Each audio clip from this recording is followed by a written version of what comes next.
Hey guys, in this video I want to show you a cool little device I've been using lately. It's called the Tourbox, and it's basically a device that calls up keyboard shortcuts for you. So whenever you're working on your computer, it can work in all kinds of applications. Instead of using a keyboard, you're using this. Now, do you have to use it? No, obviously you don't, but if you want to speed up your workflow, then this definitely can come in handy. Now, there's a lot of these devices already available, and they've been available for a long time.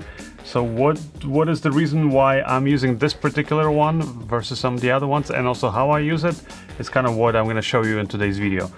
So the first thing is I'll kind of tell you what I like about it is it's small, compact, and it's very unique. What I mean by that is that kind of basically you can operate it here, or just you can rest your hand on it, and once you have your hand on it, because every button is designed differently and has different shapes and textures to it and things like that, it just means that it's very easy to kind of to remember and kind of almost work by muscle memory, which is kind of how we usually work with our keyboards. And you can program this obviously to work with whatever application you want. So when you install this program and the software that it comes with, you're gonna get right away presets for Photoshop and Lightroom, because it is perfectly designed for photo retouching. Now that's not really where I'm gonna show you how I use it. I actually use it to speed up my editing workflow. There's actually presets already for Adobe Premiere, and plus people share their own custom presets, so you can download a ton of these for Premiere, After Effects, all that stuff. I am going to show you how I actually edit in Davinci Resolve using this thing and kind of my presets that I set up.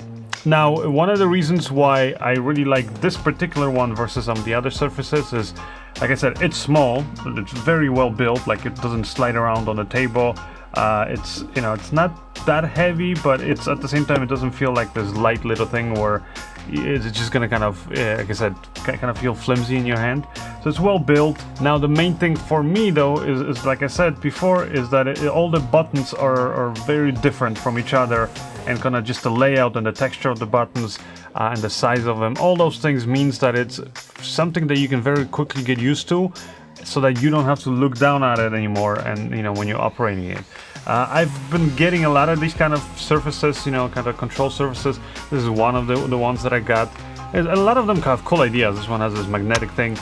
One of the reasons why I almost never do videos about these things is because when I started using them, because a lot of this, by the way, is just like the Tourbox, the company sent this to me, to kind of try it out. The same thing with this one and many of these other surfaces.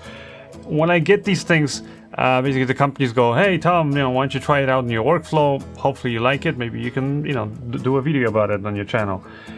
Well, I'll tell you, a lot of times I don't talk about these devices and I never review them. The reason is because although they might have a lot of good things, like for example this one, it has these sliders, has knobs and buttons, and like I said, you can customize it and you can get all these cool things, but you'll notice all the buttons are basically the same. Like all the knobs are the same, all the buttons are the same, and I find that it gets very quickly very confusing. And so for me at least, I know some people love this one, but whether it's this surface or some of the other ones I've tried, a lot of times it's just I don't like to have a tool where I have to kind of break my concentration, take my eyes off the screen and kind of look and okay, where am I pressing, all that stuff, because that just slows me down. So a lot of times I'm just used to using the keyboard on my laptop or my desktop computer, so if I have that muscle memory built into the keyboard, then I'm just gonna stick to using a keyboard. Well, what's cool about the Tourbox is, like I said, is it's kind of allows you to really customize the living crap out of this thing, because you can add a lot of combinations. You can do like double press, or for example, if you press one button and another button, like combinations and things like that. You can do a lot of cool stuff with it, and you can really customize it to how you like working with it. But like I said, it's something that once you've set it all up to how you like it, you just use it for literally a few hours and you're gonna remember it. It's something you don't have to take your eyes away from the screen. Look at the surface just so you can find the right button. Basically, that's what I like about this, is that it's, like I said, it has that unique design, and it also is something that kind of fits in this one hand. So whether you're working, like I'm going to show you here in DaVinci Resolve while I'm editing, or for example, I've used it actually when I have like a monitor, like a tablet, where I'm painting. And then it's really good because then you usually have the keyboard off to the side somewhere, but having this little thing on my left hand while I'm painting with my right hand, again, comes in really handy. So anyway, so right hand now I'm going to show you guys here in DaVinci Resolve. Just have some random clips I just threw in there, but basically kind of will go through the whole kind of layout and how I set this up. Now keep in mind, obviously you can set it up however you want to. It comes here with the software, so if you look at the software, like for example if I click this button, so it takes me now to that button and it shows me. So this is my main tool, this one's my cutting tool, this is for example select all, like things like that I have preset in there. For example here the left button is undo.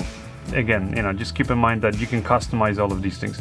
And like I was showing you, you can even do things like, for example, like double pressing some of these buttons or doing combinations like this button, that button, what it will do, which I haven't even set up here because so far I haven't really found a need for that. But again, in the future, if I know that I want to add extra functionality to this, I know that I have a lot more things that I can program with it than just the number of buttons that I have on the surface.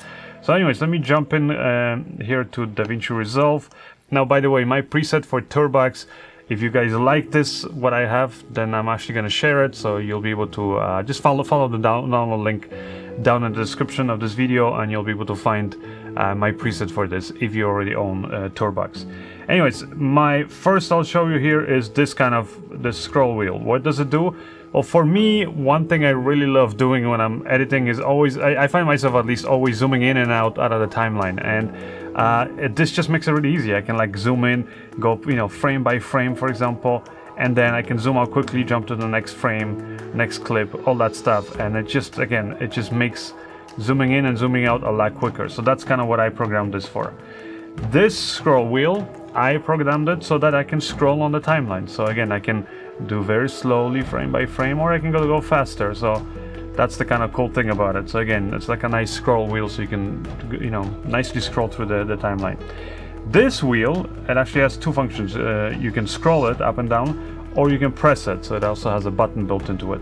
So what I did is I basically programmed it so when I scroll up, you see it basically plays forward. If I scroll down, plays back. If I scroll down even more, it will speed up this playback, basically forward or back. So I can play back really fast or really slow, either direction.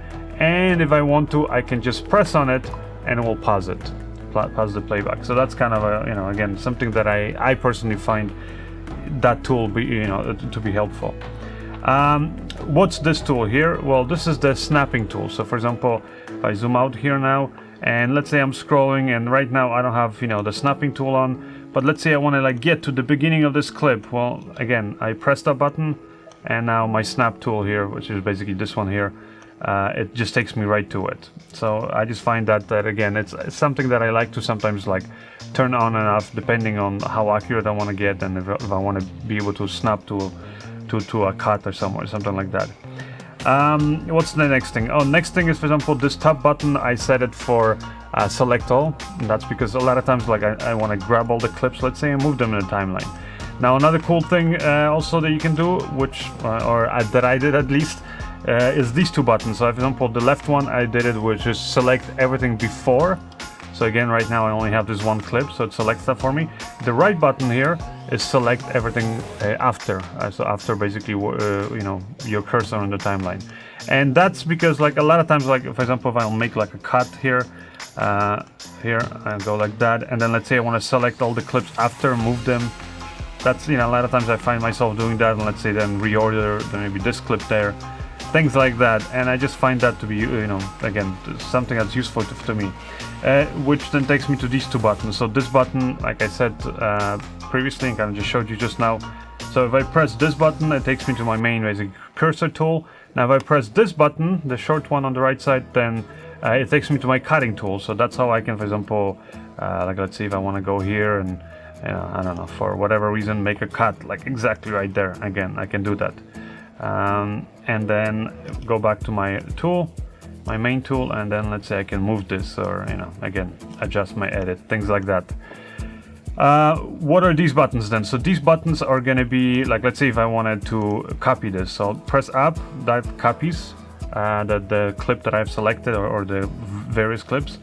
And then down, if I press that, just paste it. So just pasted it over this one. Now, let me undo that. So I'll show you right away. My undo button is the one here on the left, and that's just simply because I don't want to accidentally, first of all, press undo. But also it's, yeah, and it's kind of out of the way. I find it that it's, you know, it's kind of, again, I don't usually reach there unless I know I want to undo something. So anyways, that's my undo button. Down, like I said, on here on this keypad, down is paste. Left is going to be here. If I select this one, like let's say here we have this color grade, so I'm going to copy this, and then let's say up here, let's say I want to put that clip now in there. So basically paste insert. So you see it puts it there. Now I'm going to undo, and then the right button, if I right click it, it will basically paste the attributes from the clip that I just copied. So again, if I want to copy the, you know, the scaling, the color grading, all that stuff, I can do that.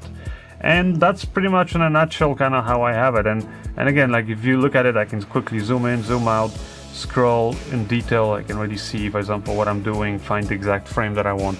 It just, again, it just speeds up my workflow. And it's not something, obviously, that it's necessary. You can edit and do everything, you know, that you're doing, whether it's in Davinci Resolve or Premiere, or maybe you're doing photo retouching again in Photoshop or whatever other application.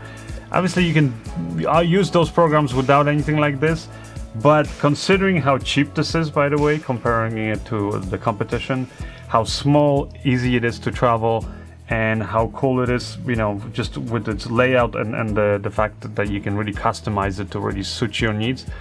Again, I would say if you want to speed your workflow, give this a try, and you're going to see just how much faster you're going to get. Because again, you're not going to be, you know, even just sometimes, like I said, reaching over the keyboard and pressing one button and then another, so you can do those common tasks that you're doing in your application.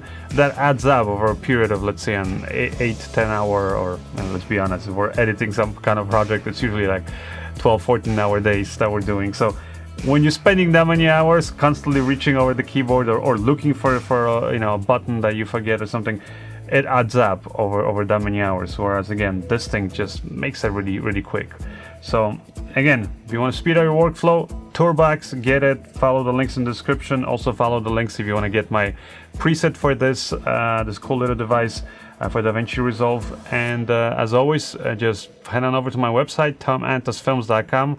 And while you're there, subscribe to my newsletter so you're staying on top of videos like these, or filmmaking tutorials and all kinds of cool stuff that I have over there. Anyways, my name is Tom Antos, and I'll see you guys in the next video. Bye!